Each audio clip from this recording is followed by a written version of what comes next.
प्यारे बच्चों, सामाजिक विषय की कक्षा में आज आपका स्वागत है।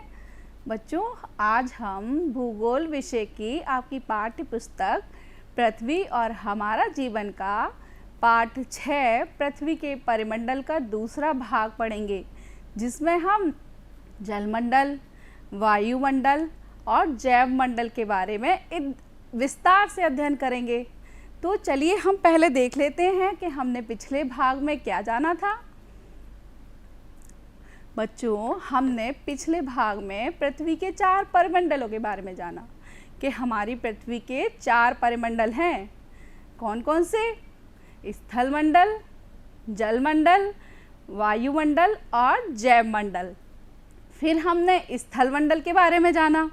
स्थल मंडल को भी 2 भागों में बांटा था, महाद्वीप और महासागर बेसिन।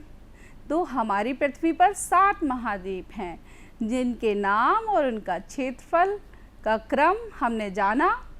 जैसे सबसे बड़ा महाद्वीप है एशिया महाद्वीप, दूसरा सबसे बड़ा अफ्रीका, क्षेत्रफल की दृष्टि से तीसरा सबसे बड़ा महाद्वीप है उत्तरी अमेरिका महाद्वीप, चौथा दक्षिणी अमेरिका, 5वें स्थान पर अंटार्कटिका, छठा ऑस्ट्रेलिया, छठा यूरोप और 7वां ऑस्ट्रेलिया। और अंत में हमने स्थलाकृतियों के बारे में जाना। तो एक बार हम इनकी कुछ विशेषताओं को आज फिर से दोहरा लेते हैं।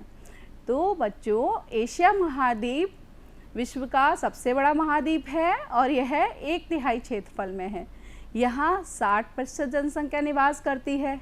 यहाँ विश्व की सबसे ऊंची पर्वत चोटी माउंट एवरेस्ट है, जिसकी ऊंचाई 8,848 मीटर है। यहाँ विश्व की छत कहा जाने वाला तिब्बत का पठार, पामीर का पठार और दक्कन के पठार हैं। यहाँ की प्रमुख नदियाँ गंगा, यमुना, सिंधु, सतलज, दजला, फरात, हुआंगहो, इरावती और ब्रह्मपुत्र हैं। और बच्चों, इसके बाद हमने अफ्रीका महाद्वीप के बारे में जाना। अफ्रीका महाद्वीप क्षेत्रफल की दृष्टि से विश्व में दूसरे स्थान पर है। यहाँ विश्व की सबसे लंबी नील नदी मिस्र से निकलती है और मिस्र के पिरामिड तो विश्व में सबसे ज़्यादा प्रसिद्ध हैं। यहाँ विक्टोरिया जलप्रपात अपनी प्राकृतिक छटाओं के लिए जाना जाता है। इसके उत्तर पश्चिम में एटलस पर्वत है और यहाँ विश्व का सबसे बड़ा मरुस्थल है। इसके उत्तर में सहारा मरुस्थल है। इस महाद्वीप में 2 नदियाँ हैं, जो एक कांगो नदी जो विषुवत रेखा को 2 बार काटती है, दूसरी लिम्पोपो नदी जो कि मकर रेखा को 2 बार काटती है। इस तरह से हमने अफ्रीका महाद्वीप के बारे में जाना। तीसरा उत्तरी अमेरिका महाद्वीप। उत्तरी अमेरिका महाद्वीप उत्तरी गोलार्ध में है और कर्क रेखा इससे होकर जाती है। और इस महाद्वीप की सबसे लंबी पर्वत श्रृंखला रॉकी पर्वत श्रृंखला है और इसके पूर्व में अपलेशियन पर्वत है। यहाँ की सबसे लंबी नदी मिसिसिपी मिसौरी उत्तर से दक्षिण में बहती है। उत्तरी अमेरिका और दक्षिणी अमेरिका को बीच से भूभाग को काटकर पनामा नहर बनाई गई है, जो कि अटलांटिक महासागर और प्रशांत महासागर को जोड़ती है। और बच्चों, यहाँ के बारे में एक रोचक जानकारी भी दी थी कि अमेरिका की खोज किसने की थी? उत्तरी अमेरिका की खोज कोलंबस ने की थी, जो कि पुर्तगाल से अटलांटिक महासागर के होते हुए भारत की खोज के लिए निकला था और वो नई दुनिया पहुँच गया। इसके बाद हमने दक्षिणी अमेरिका महाद्वीप के बारे में जाना। दक्षिणी अमेरिका महाद्वीप में विश्व की सबसे लंबी पर्वत श्रृंखला एंडीज पर्वत श्रेणी है और यहाँ अफवाह की दृष्टि से विश्व की सबसे बड़ी नदी अमेजन नदी है, जो कि अपनी वनस्पतियों के लिए जानी जाती है। 5वां अंटार्कटिका, जो कि दक्षिणी ध्रुव पर है और यहाँ वर्ष भर बर्फ की मोटी चादर ढकी रहती है, लेकिन फिर भी बहुत से देशों ने यहाँ पर शोध केंद्र खोले हैं और हमारे भारत ने भी यहाँ 3 शोध केंद्र खोले हुए हैं। अब बच्चों, छठा है यूरोप। यूरोप महाद्वीप यूरोप महाद्वीप यूराल पर्वत और काकेशस पर्वत से पूर्व में एशिया से अलग होता है। यह महाद्वीप छोटा है लेकिन इसमें बहुत सारे देश हैं और यहाँ पर बहुत से विकसित देश हैं। इसके बाद सबसे छोटा महाद्वीप ऑस्ट्रेलिया महाद्वीप, जहाँ का हमने कंगारू भी देखा था। और ऑस्ट्रेलिया महाद्वीप चारों ओर समुद्र से घिरा हुआ है, वहाँ बहुत से द्वीप हैं, इसलिए इसे द्वीपीय महाद्वीप भी कहते हैं। वहाँ की सबसे लंबी पर्वत श्रृंखला ग्रेट डिवाइडिंग रेंज।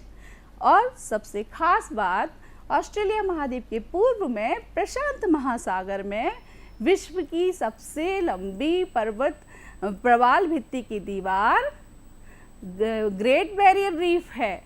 यहाँ मरे और डार्लिंग नदियाँ हैं। इस तरह से हमने सभी महाद्वीपों के बारे में चर्चा की थी। और चलिए आज हम देखते हैं कि आज हम क्या जानेंगे। बच्चों, आज हम जलमंडल के बारे में अध्ययन करेंगे, फिर महासागरों का क्षेत्रफल जानेंगे, जल के रूप, जल चक्र और वायुमंडल का अध्ययन करेंगे। वायुमंडल की परतों के बारे में जानेंगे। ऊंचाई बढ़ने के साथ वायुमंडल का घनत्व, दाब और भार पर क्या प्रभाव पड़ता है, यह भी जानेंगे। फिर स्थलीय जैवमंडल के बारे में, जलीय जैवमंडल, इस तरह से जैवमंडल का अध्ययन करेंगे। और जैवमंडल में मानव का स्थान क्या है, मानव भी जैवमंडल का ही सदस्य है, इसके बारे में अध्ययन करेंगे। मानव के द्वारा जैवमंडल को क्षति व भूमंडलीय तापन के बारे में भी अध्ययन करते हैं। तो चलिए हम शुरू करते हैं।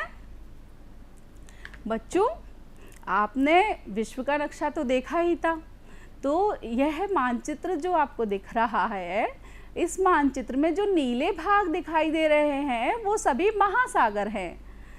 तो यदि हम सभी भूभाग को मिला दें और महासागर को अलग मिला दें तो हमारी पूरी पृथ्वी पर मात्र 29% भूभाग है और 71% जलीय भाग है।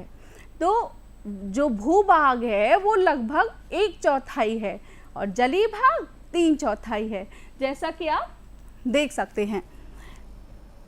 29% भूभाग है और 71% जलीय भाग है।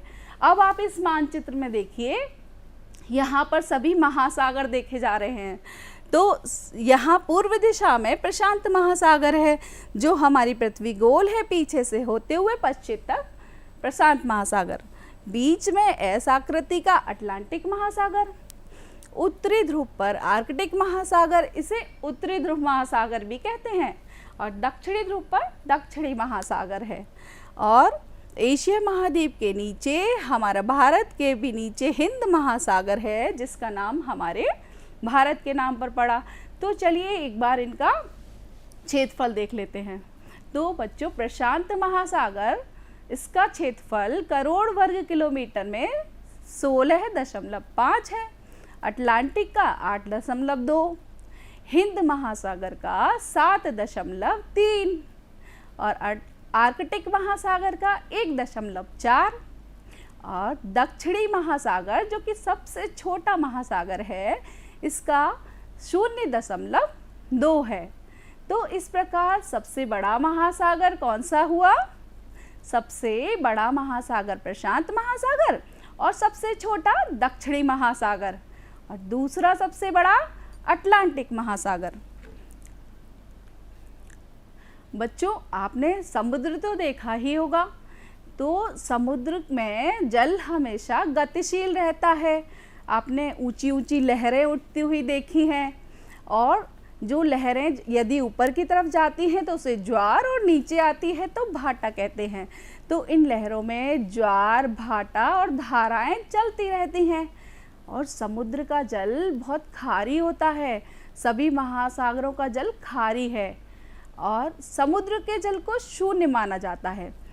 जैसे जैसे महासागर की ऊपर जाते हैं या नीचे जाते हैं, किसी भी स्थान की ऊंचाई या गहराई महासागर के तल से नापी जाती है। जैसे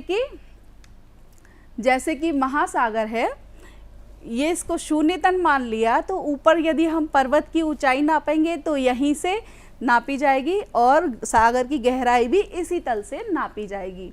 तो जैसे कि माउंट एवरेस्ट है जो कि समुद्र तल से 8,848 मीटर ऊंचा है और मौरियाना गर्त 11,022 मीटर गहरा है। तो इस तरह से हमने महासागरीय जल के बारे में जाना।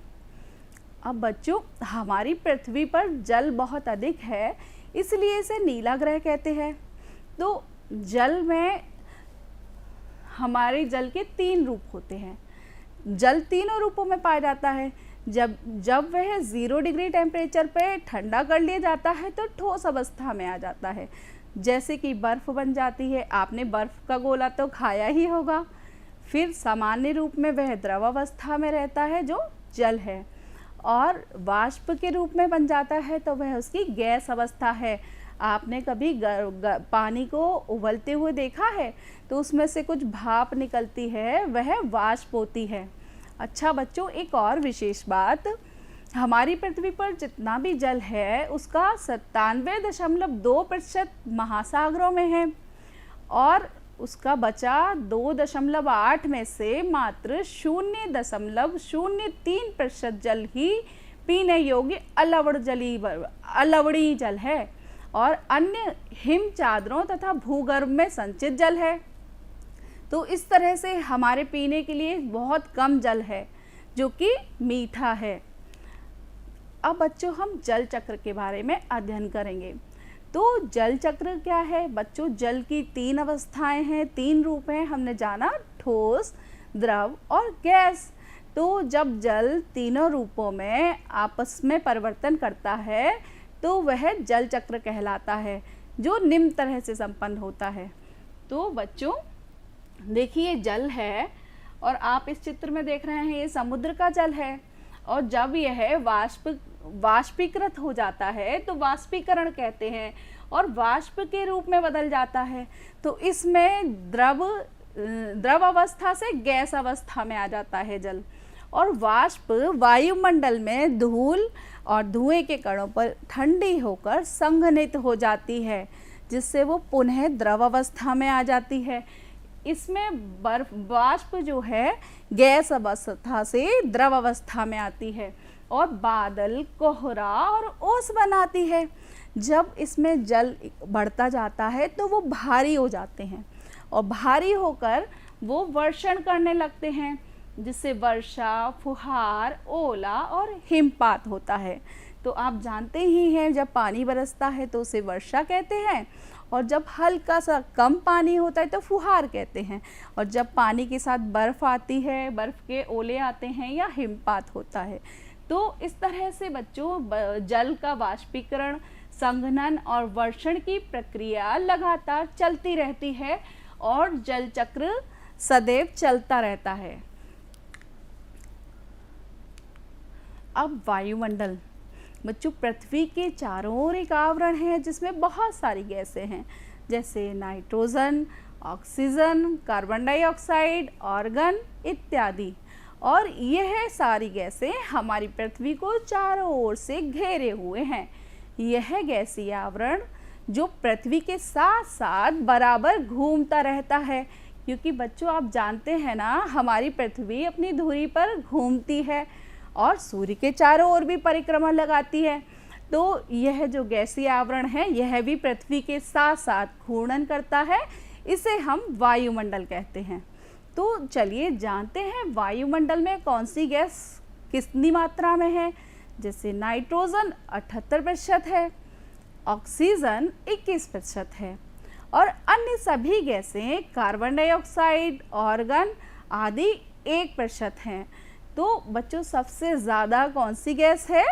नाइट्रोजन।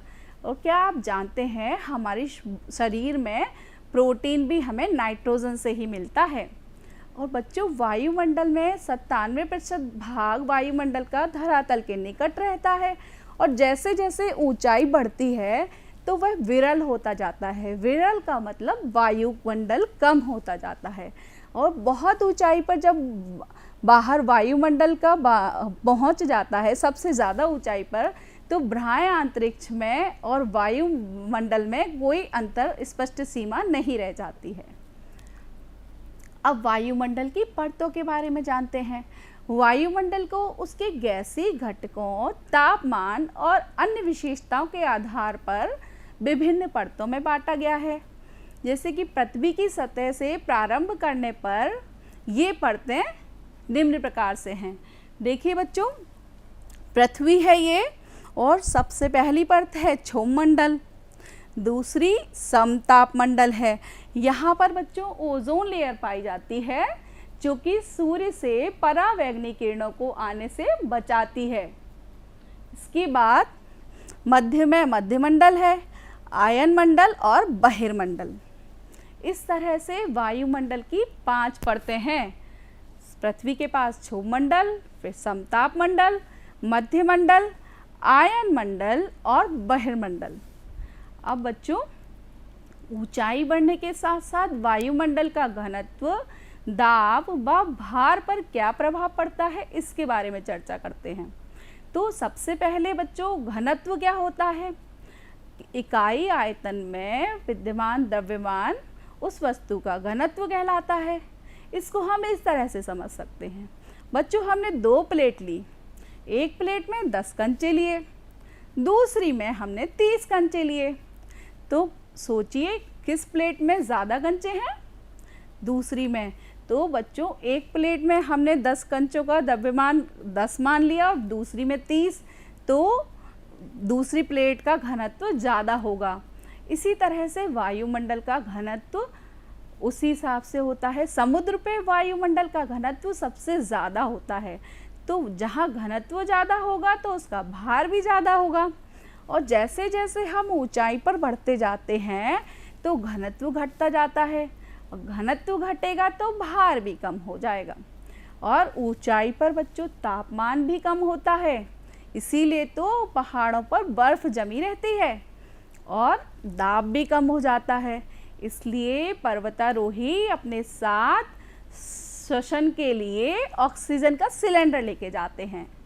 तो बच्चों, हम इसको कुछ शब्दों में कह सकते हैं कि समुद्र तल पर वायु का घनत्व, भार और सबसे ज़्यादा होता है, और ऊंचाई बढ़ने के साथ साथ घनत्व, दाब और ताप यह सभी कम हो जाते हैं।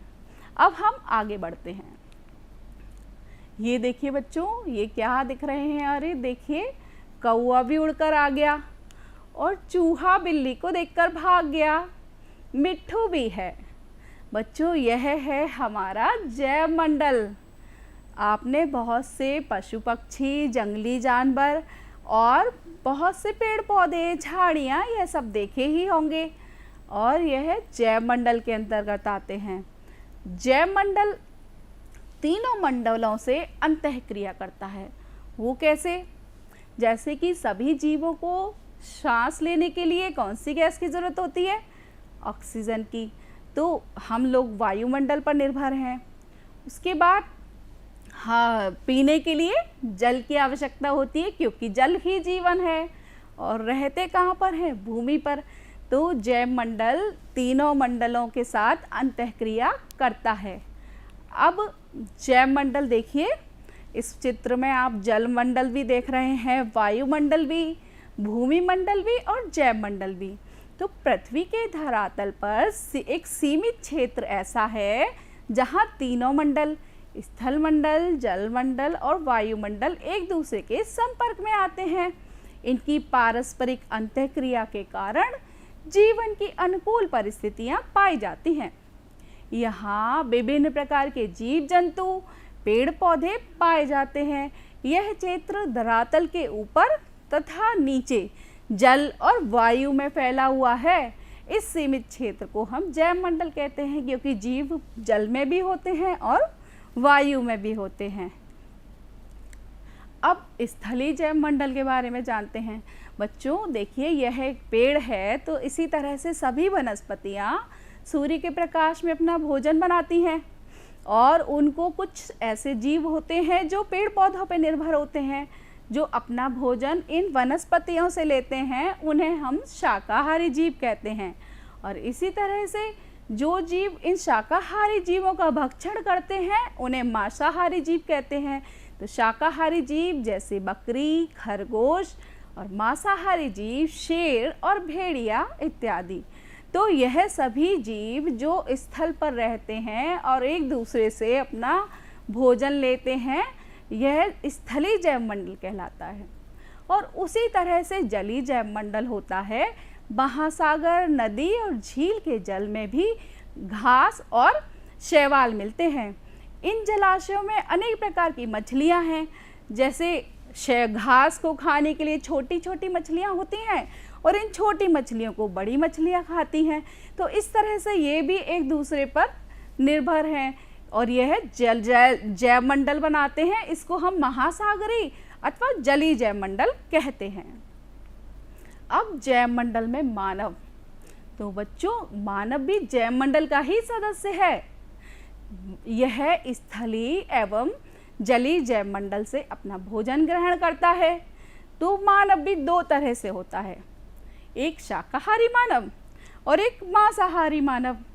शाकाहारी मानव शाक, सब्जियां, फूल, फल आदि से अपना भोजन ग्रहण करता है और मांसाहारी मानव मांस खाता है, जैसे कि मछली, बकरी और मुर्गा इत्यादि।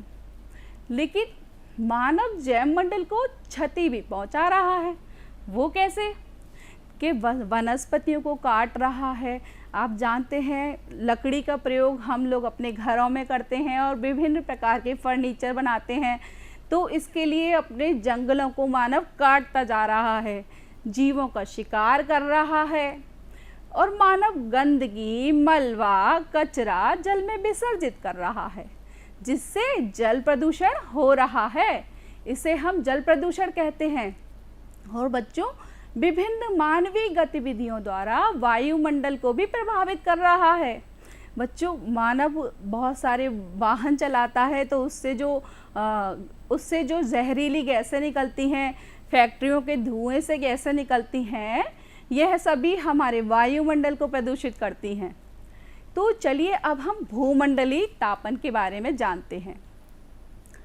बच्चों मानव उद्योग धंधों के द्वारा या वाहनों के द्वारा जो धुआं बाहर वातावरण में विसर्जित कर रहा है, उसमें कार्बन डाइऑक्साइड जैसी जहरीली हानिकारक गैसें वायुमंडल में विसर्जित हो रही हैं, जिससे वायुमंडल का ताप बढ़ जाता है और इसे हम भूमंडलीय तापन कहते हैं। जैसे कि आप चित्र में देख रहे हैं कि फैक्ट्री से धुआं निकल रहा है और गाड़ियों से भी धुआं निकल रहा है और इससे कार्बन डाइऑक्साइड जो विसर्जित हो रही है, तो हमारी पृथ्वी का जो वायुमंडल का ताप है वो बढ़ गया।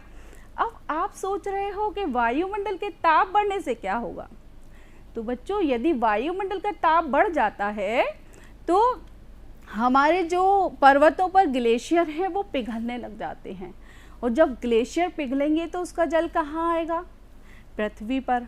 तो उसका जल भूमि पर आने से हमारी पृथ्वी पर जल का स्तर बढ़ जाएगा। जल का स्तर बढ़ने से जो तटीय क्षेत्र हैं उधर जान माल की हानि हो सकती है और हमें बहुत अधिक नुकसान हो सकता है। तो इस तरह से यदि ये भूमंडलीय तापन बढ़ता रहा तो हमारी सृष्टि का विनाश भी हो सकता है।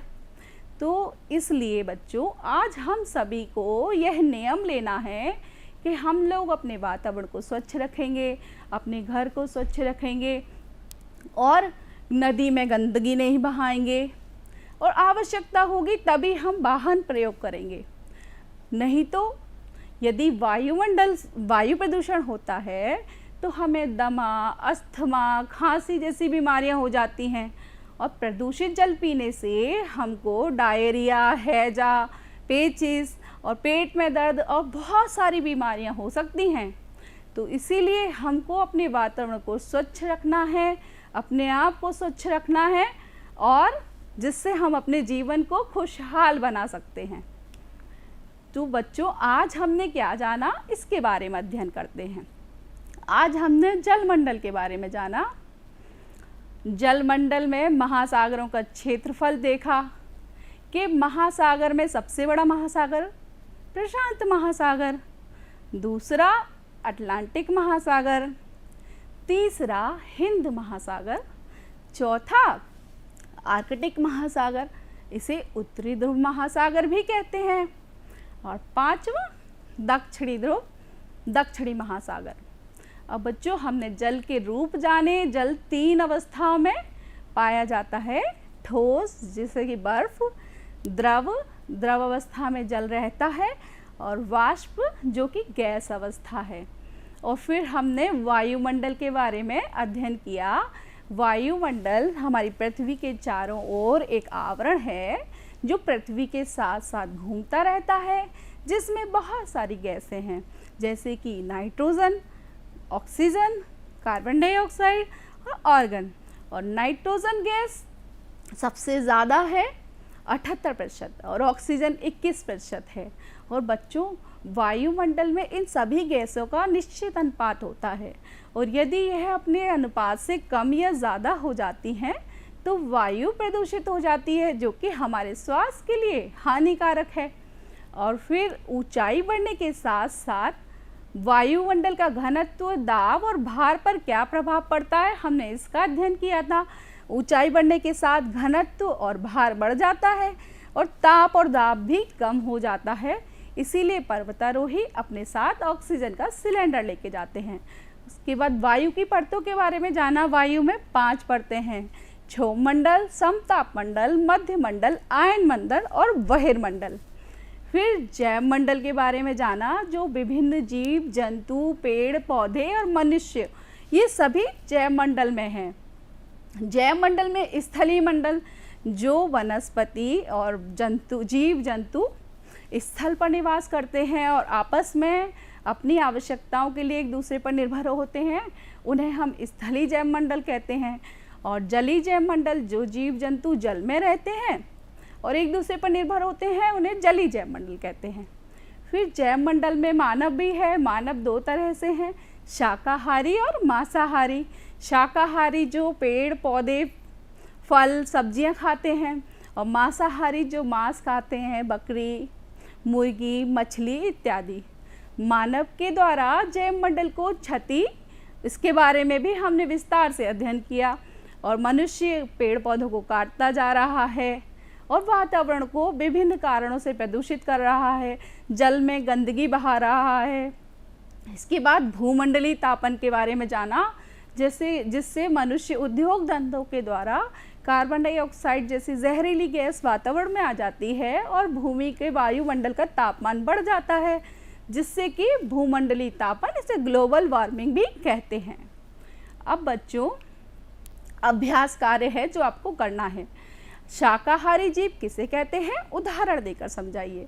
तो बच्चों शाकाहारी जीव आप समझ ही गए होंगे। जल चक्र का विस्तार से वर्णन कीजिए। फिर वायुमंडल में कितनी परतें हैं, उनके नाम लिखिए। मनुष्य के द्वारा जैव मंडल को किस प्रकार से क्षति पहुंचाई जा रही है, हमने इसके बारे में आपको विस्तार से बताया। वायुमंडल में सबसे अधिक गैस कौन सी है, आप लोग समझ ही गए होंगे। और जल प्रदूषण से आप क्या समझते हैं। तो बच्चों जल्दी से कॉपी पेन निकाल लीजिए और इन प्रश्नों के उत्तर अपनी पाठ्य पुस्तक में लिख लीजिए।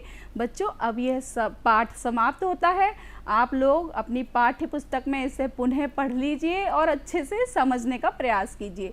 और अब अगली कक्षा में पुनः फिर मिलते हैं आपसे। तब तक के लिए धन्यवाद।